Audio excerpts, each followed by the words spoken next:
ரயில்வயர் mobile ஆப்பை பற்றி டீட்டெயிலாக பார்ப்போம் வாங்க. நீங்கள் வந்து இந்த ஆப்பை எப்படி டவுன்லோட் பண்ணுறதுனா டிஸ்கிரிப்ஷனில் லிங்க் கொடுத்துருப்பேன், அதை கிளிக் பண்ணி டவுன்லோட் பண்ணுங்கள் ப்ளே ஸ்டோரில் போய்ட்டு. வாங்க எப்படி யூஸ் பண்ணுறதுன்னு பார்ப்போம் இந்த ஆப்பை.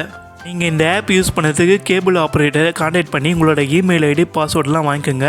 உங்களுக்கு கனெக்ஷன் கொடுத்துருப்பாங்களோ அவங்கக்கிட்ட கான்டாக்ட் பண்ணி இமெயில் ஐடி பாஸ்வேர்டெலாம் வாங்கிக்கோங்க. ஏன்னா நீங்கள் லாகின் பண்ணி வேறு என்னொன்று பாஸ்வேர்டு இமெயில் ஐடிலாம் போட்டிங்கன்னா அவங்களுக்கு லாக் அவுட் ஆகிடும். உங்களோட ஃபுல் கண்ட்ரோல் வந்து கேபிள் ஆப்ரேட்டரில் இருக்கும். அதனால் கரெக்டான இமெயில் ஐடி கரெக்டான பாஸ்வேர்டு போடுங்க, இல்லைன்னா அவங்களுக்கும் லாக் அவுட் ஆகிடும், உங்களுக்கும் லாக் அவுட் ஆகிடும். அதை கரெக்டாக யூஸ் பண்ணுங்கள். நீங்கள் ப்ளே ஸ்டோரில் போயிட்டிங்கன்னா ரயில்வயர்னு இருக்கும், அந்த ரயில்வயர் ஆப்பை வந்து இன்ஸ்டால் பண்ணிக்கோங்க. எப்படி லாகின் பண்ணி யூஸ் பண்ணதுன்னு பார்ப்போம் வாங்க. நீங்கள் ரயில்வயர் ப்ராட்பேண்ட் வாங்குறப்போ இமெயில் ஐடி கொடுத்துருப்பீங்களா, அந்த இமெயில் ஐடி போட்டு லாகின் பண்ணுங்கள், சைன்இன் பண்ணுங்கள். நெக்ஸ்ட்டு வந்து இந்த ப்ராட்பேண்ட் கனெக்ஷன் வாங்குறப்போ ஒரு மொபைல் நம்பர் கொடுத்துருப்பீங்களா, அந்த மொபைல் நம்பர் போட்டு லாகின் பண்ணுங்கள். அதில் வந்து ஓடிபி வரும், அந்த ஓடிபி போட்டு லாகின் பண்ணுங்கள். இந்த ஆப்பில் வந்து நிறைய பிரச்சனை இருக்குது, அந்த பிரச்சனை பற்றி டீட்டெயிலாக சொல்கிறேன் கடைசியில். அதுக்கு முன்னே ஃபுல்லாக வீடியோ பார்த்தா தான் உங்களுக்கு புரியும், கடைசியில் டீட்டெயிலாக சொல்கிறேன் பாருங்கள்.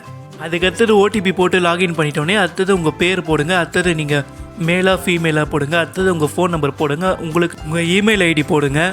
நம்ம சேனலில் ரயில்வயர் இதுக்கு முன்னே என்னென்ன ஓடிடி பிளான்ஸ்லாம் கொடுக்குறாங்கன்னு டீட்டெயிலாக ரிவ்யூ பண்ணி போட்டுருப்போம். அந்த வீடியோ பார்க்கணுன்னா ரைட் ஹேண்ட் சைடில் கார்னரில் ஐக்கான் வரும், கிளிக் பண்ணி பாருங்கள். ஒன் மோர் டைம் வந்து இமெயில் ஐடி போட்டு பாஸ்வேர்டு செட் பண்ணிவிட்டு லாகின் பண்ணுங்கள், சைன்இன் பண்ணுங்கள். வாங்க ஹோம் பேஜ் எப்படி இருக்குதுன்னு பார்ப்போம் வாங்க. லெஃப்ட் சைட் கார்னரில் வந்து உங்களோட பேர் எல்லாமே காட்டுவாங்க, நீங்கள் என்ன பிளான் போட்டுருக்கீங்க எல்லாமே டீட்டெயிலாக காட்டுவாங்க. நீங்கள் வேறு பிளான் வந்து மாற்றுற மாதிரி இருந்துச்சுன்னா அப்கிரேட்னு ஒரு ஆப்ஷன் இருக்கும், அதை வந்து நீங்கள் கிளிக் பண்ணிங்கன்னா நிறைய பிளான்ஸ் காட்டுவாங்க, அதை வந்து கிளிக் பண்ணி சேஞ்ச் பண்ணிக்கலாம். ஆப்ஷனில் வந்து ஒரு ட்விஸ்ட்டு ஒன்று இருக்குது, அதை பற்றி டீட்டெயிலாக தெரியணும்னு கடைசியாக சொல்கிறேன். அதுக்கு முன்னே இந்த வீடியோ ஃபுல்லாக பார்த்தா தான் அது என்ன சொல்ல வரேன்னு உங்களுக்கு புரியும். வாங்க நெக்ஸ்ட் என்ன ஆப்ஷன் இருக்குதுன்னு பார்ப்போம். டேட்டா எவ்வளோ யூஸ் பண்ணிக்கிறீங்க, டேட்டா பேக் எவ்வளோ போட்டிருக்கீங்க. 2500 GB இருக்குது. 2500 ஜிபியில் வந்து நம்ம வந்து 500 GB வந்து காலி பண்ணியிருக்கோம். எவ்வளோ ஜிபி இருக்குதுன்னு அப்படியே டீட்டெயிலாக காட்டுறாங்க பாருங்கள். இன்னும் 2000 GB இருக்குது, நம்ம வந்து 500 GB தான் வந்து காலி பண்ணியிருக்கோம். நீங்கள் இங்கே வந்து செக் பண்ணிக்கலாம். அங்கே நெக்ஸ்ட் என்ன ஆப்ஷன் கொடுத்துருக்காங்கன்னு பார்ப்போம் வாங்க. ரீசார்ஜ் பண்ணுறீங்களா, அது வந்து ரீசார்ஜ் எப்படி பண்ணுறதுன்னா நீங்கள் ரீசார்ஜ் பண்ணோன்னா கேபிள் ஆப்ரேட்டர்களை கொடுத்து ரீசார்ஜ் பண்ணிடுவீங்க. இதுக்கு மேலே நம்மளே ரீசார்ஜ் பண்ணிக்கலாம். நீங்கள் கரண்ட்டாக என்ன பிளான் யூஸ் பண்ணுறீங்க எல்லாமே டீட்டெயிலாக காட்டுறாங்க பாருங்கள். மாதம் வந்து 706 ரூபாய் கட்டினா போதும்.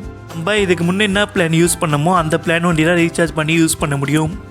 வேறு பிளான் வந்து மாற்ற போகிறீங்கன்னா கேபிள் ஆப்ரேட்டர் தான் கான்டாக்ட் பண்ணணும். அதை பற்றி டீட்டெயிலாக சொல்கிறேன் கடைசியாக நீங்கள் பாருங்கள். நீங்கள் வந்து கரண்ட்டாக யூஸ் பண்ணுற பிளான் வந்து டெபிட் கார்ட்லேயும் ரீசார்ஜ் பண்ணிக்கலாம், கிரெடிட் கார்ட்லேயும் ரீசார்ஜ் பண்ணிக்கலாம், யூபிஐலையும் ரீசார்ஜ் பண்ணிக்கலாம். இல்லைன்னா அவங்களே ஒரு QR கோட் கொடுப்பாங்க, அதை வந்து ஸ்கேன் பண்ணி ரீசார்ஜ் பண்ணிக்கலாம் யூபிஐயில். கரண்ட்டாக என்ன பிளான் யூஸ் பண்ணுறீங்களோ அந்த பிளான் வண்டி தான் ரீசார்ஜ் பண்ணி கண்டினியூ பண்ணி யூஸ் பண்ண முடியும் உங்களால்.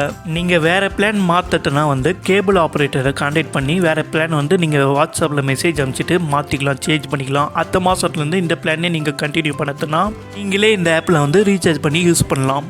ஏன் உங்களால் பிளான் வந்து சேஞ்ச் பண்ணி யூஸ் பண்ண முடியலன்னா கனெக்ஷன் கொடுத்துருப்பாங்களோ அவங்களுக்குள்ள தான் இந்த ஆப்போட கண்ட்ரோல் ஃபுல்லாக இருக்கும், அவங்களுக்குள்ள தான் இமெயில் ஐடி பாஸ்வேர்டு எல்லாமே இருக்கும், நம்மளால் சேஞ்ச் பண்ண முடியாது.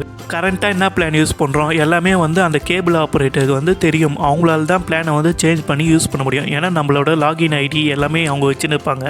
நீங்கள் மாற்ற சொன்னீங்கன்னா உங்களோட ஃபோன் நம்பர் போட்டு அவங்களே மாற்றுவாங்க கேபிள் ஆப்ரேட்டர். நம்மளால் வந்து ரீசார்ஜ் ஒண்டி தான் பண்ண முடியும் இந்த ஆப்பில். எவ்வளோ நெட் வச்சுருக்கோம், இன்னும் எவ்வளோ நெட் இருக்குது, அதெல்லாம் வந்து இந்த ஆப்பில் வந்து செக் பண்ணிக்கலாம். ஆனால் வந்து பிளானை மாற்றணும்னா கேபிள் ஆப்ரேட்டருக்குள்ள தான் கான்டாக்ட் பண்ணி யூஸ் பண்ண முடியும் பிளானை. இந்த ஆப்போட கண்ட்ரோல் ஃபுல்லாக வந்து கேபிள் ஆப்ரேட்டர்களில் தான் இருக்கும், நம்ம வந்து ரீசார்ஜ் ஒண்டி தான் பண்ண முடியும். நீங்கள் என்ன பிளான் மாற்றணும்னா கேபிள் ஆப்ரேட்டரை கான்டாக்ட் பண்ணுங்கள். தேங்க்யூ.